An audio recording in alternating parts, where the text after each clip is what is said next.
In this video, I want to explore the foundation beneath this, you could say, brand of moral purity in the beliefs and culture of the Jehovah's Witnesses.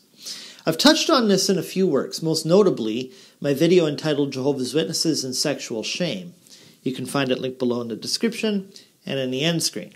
Moral purity, which can take many forms by the way, is the fault line upon which most of our communities and relationships are decided. Purity is not always about issues surrounding cleanliness. It has more to do with what we consider to be sacrosanct or set apart. And disgust is the razor we use to separate the wheat from the chaff, so to speak.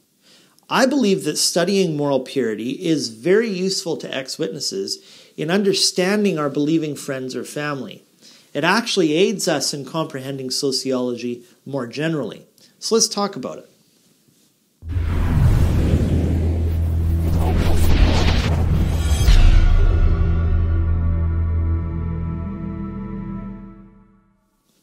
Hey everyone, thanks so much as always for stopping in.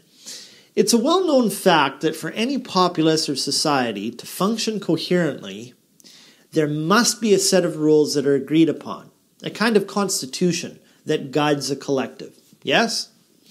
And this constitution, whether it exists in the form of a written declaration or a culturation, is rooted in the values shared among its members. I don't feel I need to take the time to prove that here. I think most of us accept this as a self-evident fact.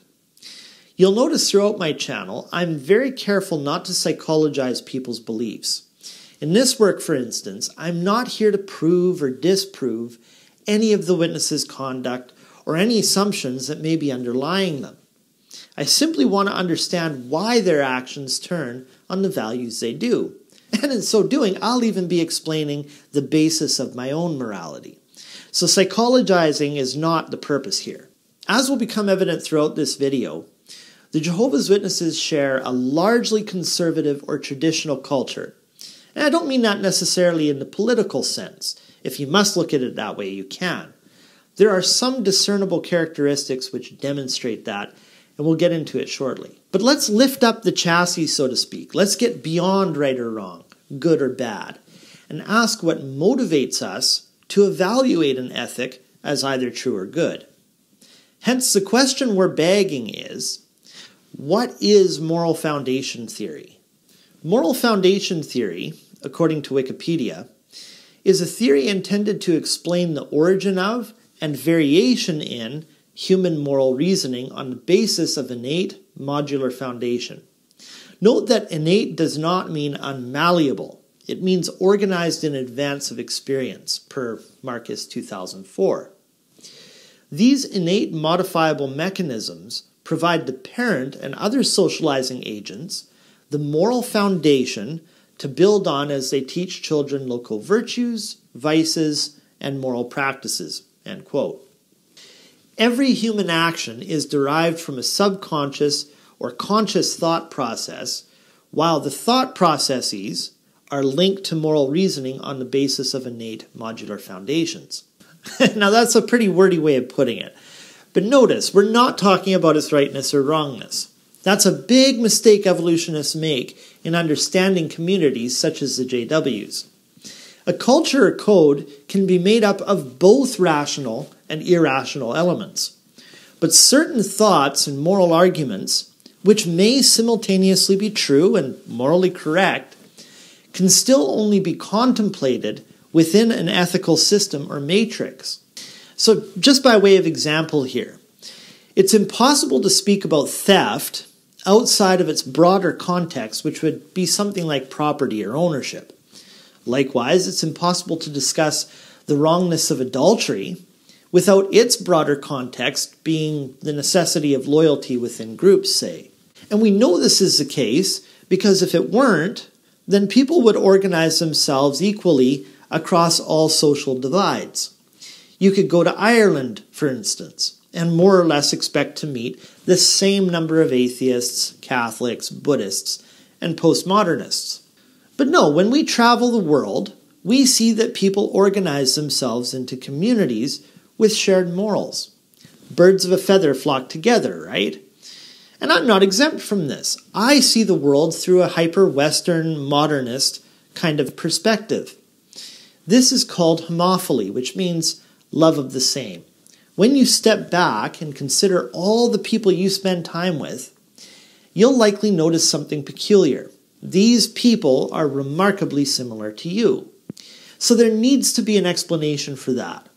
If evolution is the explanation, then you reduce it to a sociocultural construct by definition, right? Whereas if you define it in terms of right and wrong objectively, then it's hubris. You're saying the rest of the world is nuts, essentially. Well, thanks to the cooperative research of a few thinkers, spearheaded by Jonathan Haidt, various trials have revealed that most of our moral intuitions fit reasonably tidy within about 5 categories. These categories are 1. Care versus harm, 2. Fairness or cheating, 3. Authority contrasted by subversion, 4. Loyalty versus betrayal, and 5. Sanctity versus degradation. Care is the human desire to cherish and protect others. It's contrasted by harm. Fairness is rendering justice according to shared rules. It's opposed to cheating. Authority is submitting to tradition and the legitimate monopoly of power. It's distinguished by subversion. Loyalty is standing with your group, family, or society. It's opposite to betrayal. Sanctity or purity is abhorrence for disgusting things, food, and action, the dignity or ennobling of mind, body, and spirit. It's contrary to degradation or our baser proclivities. Maybe following this video, take a moment to think of some of the most vexing moral issues you contend with, and try to find a category that is not synonymous with the ones mentioned. I bet you'll struggle to even find one. Jonathan Haidt suggests there may be others, but most of them fit fairly neatly within what was mentioned. Now we come to the more practical part of this research, moral foundation theory and its relationship to politics and religion. Other than influencing our choices of daily social interaction, it's also believed that purity plays an important role in identifying us versus them. For instance, our preference for certain political candidates could be driven by our conviction that those candidates share our purity concerns, regardless of their take on other relevant issues. We're going to go further into that in a minute, but let's take a second to talk about our relationship with the Jehovah's Witnesses. I was recently watching an excellent video by Sean from Yahweh Out There, who is commenting on the guilt and shame associated with masturbation and premarital sex within the group. We're also familiar with how much shame attends non-traditional gender and sexual orientations, or pornography, or even the interaction between sexes. The fact that chaperoning is strongly encouraged in courtship, or how inappropriate the mere act of being alone with someone of the opposite gender is, regardless of their existing romantic interest. Sexual purity is likely the most divisive of purity concerns between JWs and ex-JWs. But there are others. It's evident in their views towards dress, grooming, tattoos, piercings, speech, and choice of vocation. In light of this, it's easy to wrongly conclude, and many ex-witnesses do this, by the way, that the Jehovah's Witnesses are somehow a cleaner people. But if you take a closer look at what divides witness and ex-witness, you'll notice a kind of secular purity that exists among the latter. That is to say, the elevation of freedom, human dignity, autonomy, and equality. I've also noticed a kind of purity among defectors who still identify as Christians. It sort of mirrors that of the witnesses in their insistence upon the purity of right belief. You do hear a lot of that apocalyptic language found in the Revelation book directed at Jehovah's Witnesses of all people for their corrupting of the gospel. Now let's get back to politics. Sanctity frames our moral decisions, but we primarily use purity-driven rhetoric to identify in-groups, whilst employing repulsive or derogatory language in condemning out-groups with disgust. Keep an eye open for this when you see heated interactions, especially between witnesses and non-witnesses. Just go down the moral foundation list. This is actually interesting to watch. If you see someone in law enforcement abuse his power and inflict harm, say, we call them pigs. When there's been a miscarriage of justice or legal malpractice, or even someone with unfair business practices, we say they're greasy or unctuous. Look at the language employed against subversive figures like Julian Assange or the media generally. Listen to what's said about the person who lacks loyalty. We call them sluts and prostitutes.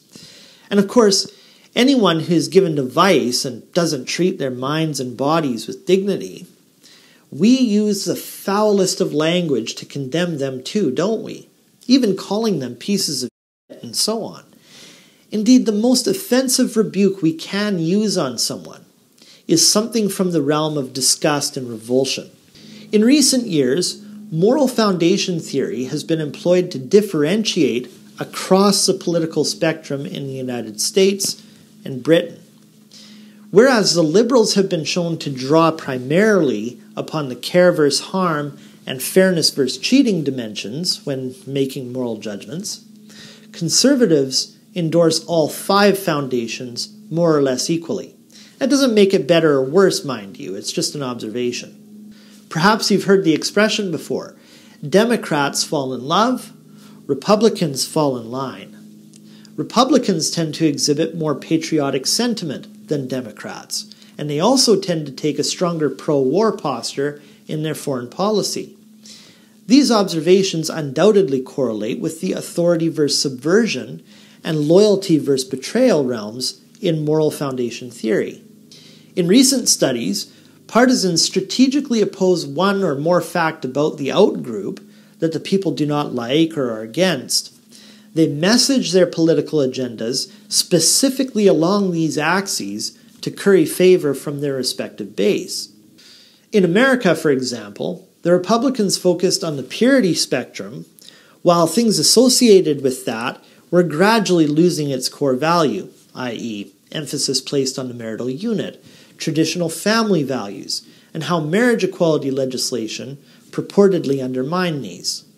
Since 2004, the Republican Party platform increasingly stood on the right of unborn children to life, which cannot be intrigued, a very robust posture firing all 5 cylinders of those moral foundations. While Democrats stand proudly for a woman's right to choose, a decidedly unidimensional fairness or egalitarian posture. And bear in mind here, I'm not weighing into that debate. I'm simply commenting on how those agendas distribute across the moral landscape. The co-author of the Journal of Experimental Psychology, Jesse Graham, who also developed moral foundations theory with Jonathan Haidt, says that purity is a value that can dramatically divide people based on their political and religious convictions. Concerns about purity could have to do with physical purity, like disgust or cleanliness, but also a kind of spiritual purity, things like treating the body like a temple instead of a playground, resisting our lower carnal desires in favor of a higher divine nature, Graham says. It has a spiritual moral dimension to it, but it's not necessarily explicitly religious, end quote. See how relevant that is with respect to witnesses and non-witnesses? One study of moral values reveals issues related to purity as it can determine how close or how far we want to be with someone in social and political circles. The research team used Twitter analysis to determine the social distance between every single user therein. It used computational text analysis to accurately measure all of the different moral concerns that Twitter users expressed. The degree to which people expressed moral purity concerns could predict how close they were to each other on the Twitter social network. This affected whether they were direct followers or stayed away from each other and friends of each other, end quote. It is pertinent to say that this was not just a matter of politics. The researchers found that when they broke the Twitter social network into 2 distinct political clusters, purity predicted social distance within the liberal and conservative clusters too, end quote. The next two experiments were more behavioral. In this test, 235 participants were asked to rate the morality or immorality of actions in a series of scenarios. Graham says the questions asked participants to rate, for example, the immorality of kicking a dog. Kicking the dog metaphorically illustrates how a high-ranking person in an organization or family displaces their frustrations by abusing a lower-ranking person who may in turn take it out on their own subordinate. After completing those scenarios, participants were told that their scores closely matched another person's scores on 4 of the 5 moral domains. In the next of the 2 experiments, the participants asked to rate how near they would sit next to this person on a bench.